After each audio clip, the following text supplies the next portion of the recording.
love the fans today.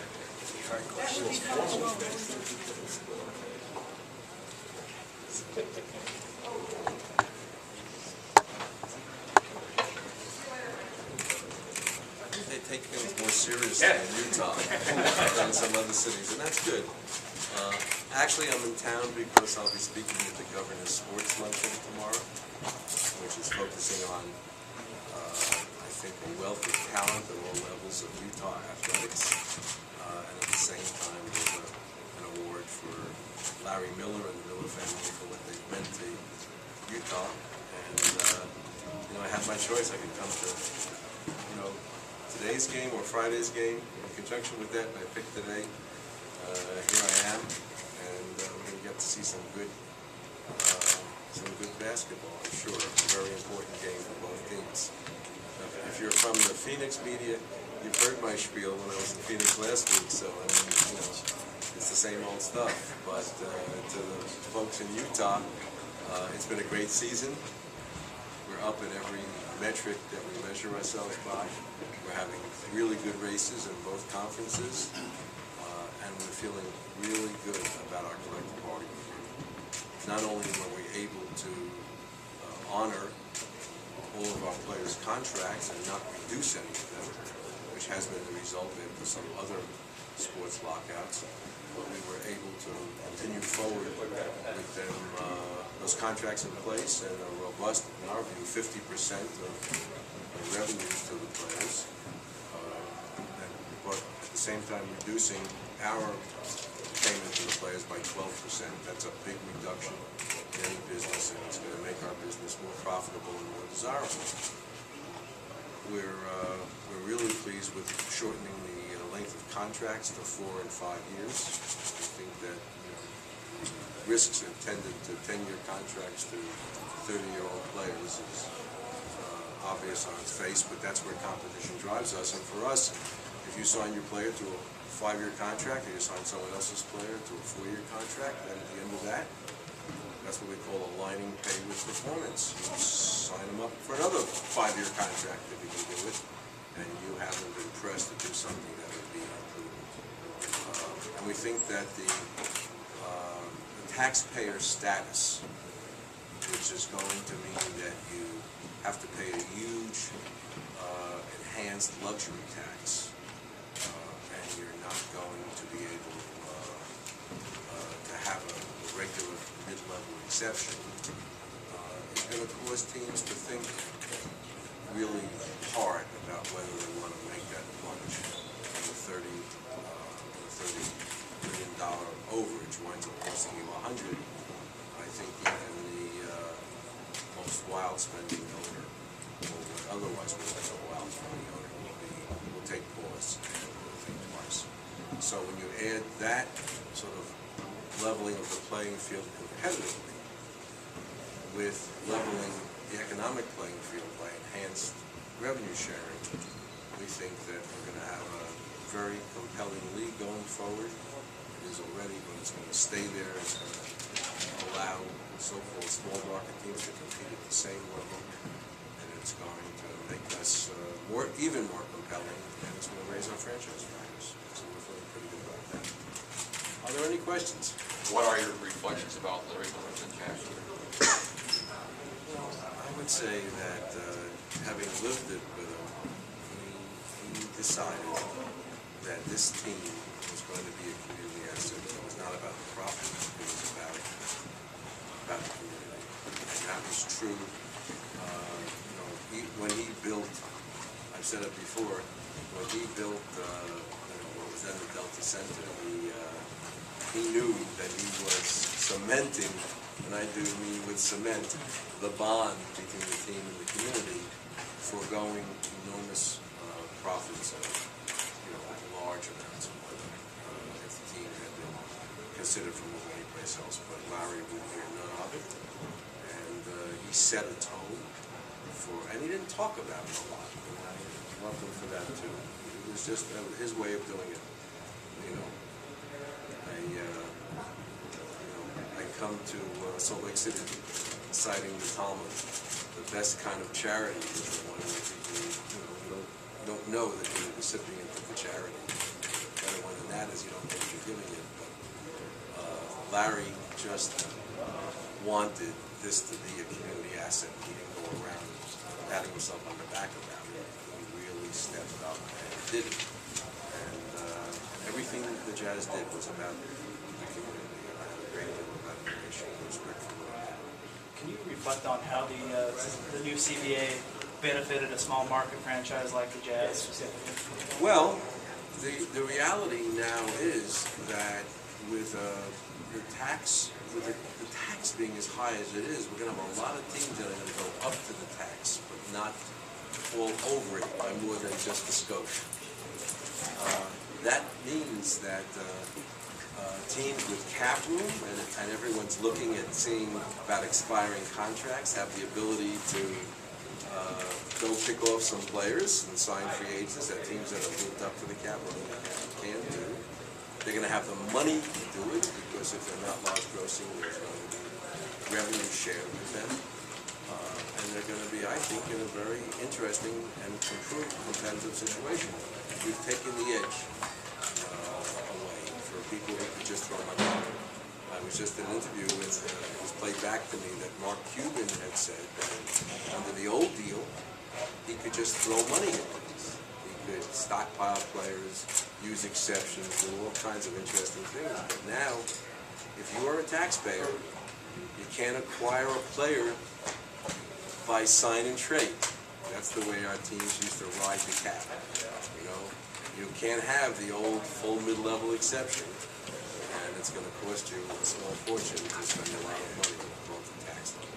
So that, we think, is a real game changer for leveling things out. So you think then that the smaller market teams are protected against these big local TV deals? The Lakers have one. You can see other big markets. No, I think we now know that when those deals are negotiated, you've got to know that a certain percentage is for the players and a certain percentage is for your partners. That's just the reality of the way it's going to come down.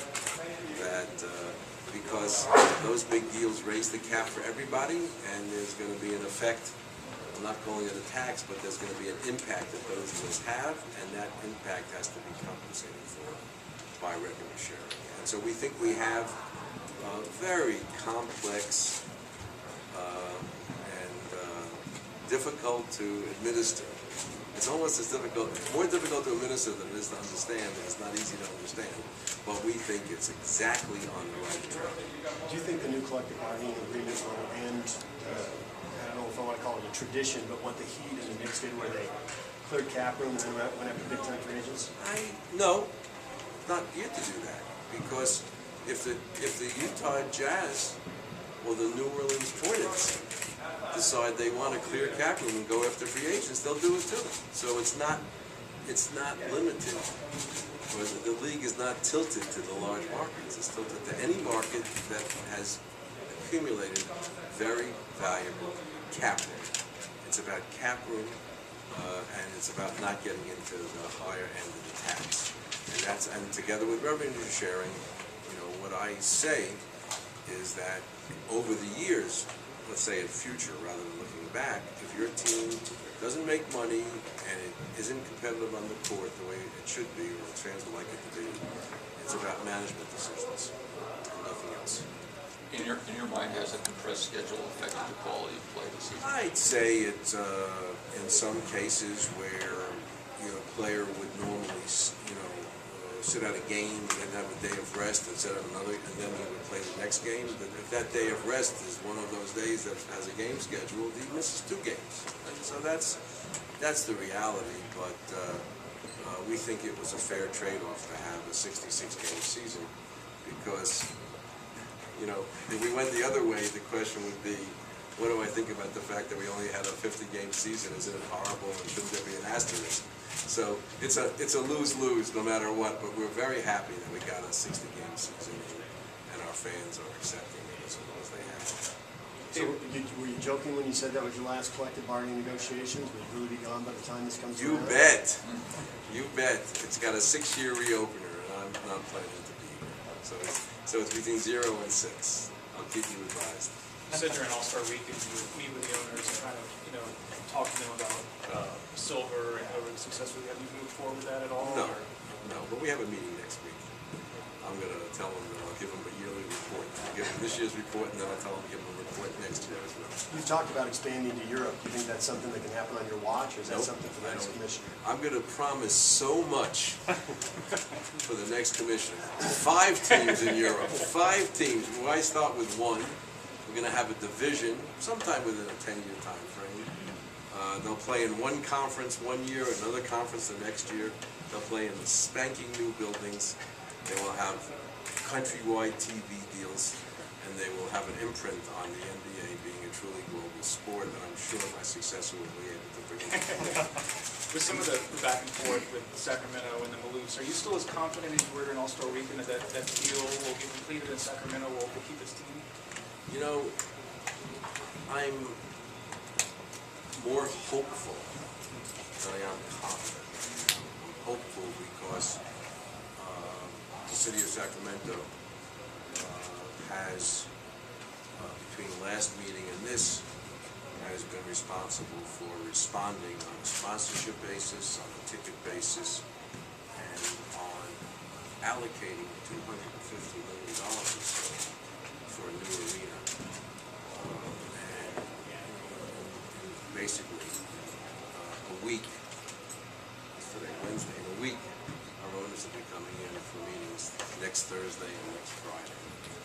And we'll be having the Maloofs in to talk to Sony, and we'll see where it's going. I'm very, very hopeful that it gets on track because, I think that the owners have a respect for the Maloofs, and I think the owners also have an enormous respect for what Sacramento has done over the years in supporting an NBA franchise, and it's always been our first preference, particularly when government agencies or states are helpful, to keep the team where a team is if they're playing in a good facility. How close are you to moving ownership of the Hornets to someone else and getting them off the league's deck? You know, I tell a joke, but I guess it's not appropriate here. It's about a gentleman who finds a ticket from a shoe repair to his father's goods and effects as his father passed at the age of 90. He sees he's 50 years old, puts it in his pocket, and one day he's passing by the store and he brings it in, and there's a very older gentleman gives it to him and says, "Can I get these?" He says, "Let me look at them. Oh, they'll be ready on Monday." Okay, soon.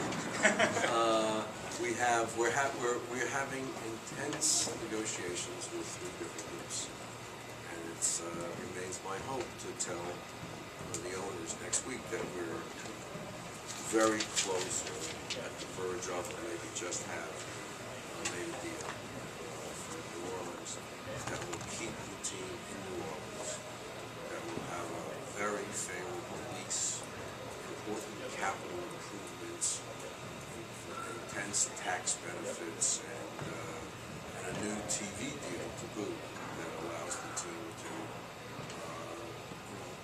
be either a revenue-sharing recipient or a revenue-sharing payer. That's our goal. Here we are, it's April, and the Jazz are knocking on the door of the playoffs. Have they exceeded your expectations? Are you at all surprised that they're as competitive as they are? You know what? The only person who I respected as a basketball talent, there were 2, was Jerry West. Not really respect. The people I knew were great talents were Red Auerbach and Jerry West. And I never forget Red being annoyed because the Jazz had drafted Adrian Griffith and he got stuck with Kevin McHale. So I don't even bother to make predictions about what's going to happen. I will say that the Jazz came out of the trade with New Jersey, as well as Denver came out of the trade with New York, and they're both fighting for a playoff spot. And the Knicks are fighting for a playoff spot. And New Jersey might be, but for the injuries that they have. So it's, maybe it was a good trade for all parties. How was the transition to Greg Miller gone from your perspective?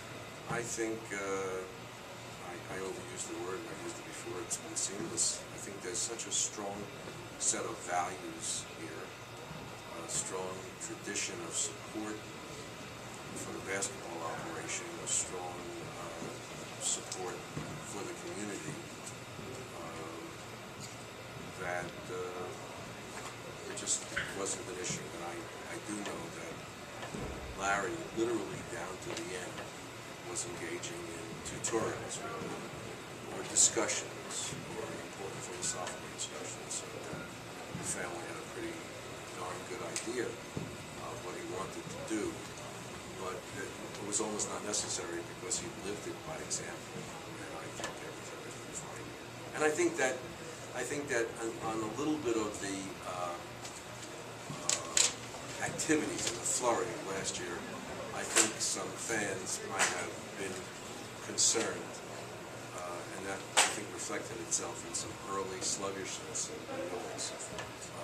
But I hope renewals are out now for next year, and if I were a fan of the Jazz, I'd make sure I got my renewals in when I would buy tickets, because this is a team very much otherwise. Got time for one more question. Dave, when you look at this franchise, you visit different franchises, is it safe to say that it's one of the best examples for a small market franchise with the fan base and the support and the community importance? You know, I have so many, I'm going to be in politics. There's this thing called Oklahoma City and the city called San Antonio, where each one has the only game in town. But I'd say as a triumvirate, they really set the bar very high for rallying the community around them, giving a great value proposition for an arena and game entertainment, and have fans who unfairly pick on my officials. Thank you very much, everybody. Thank you.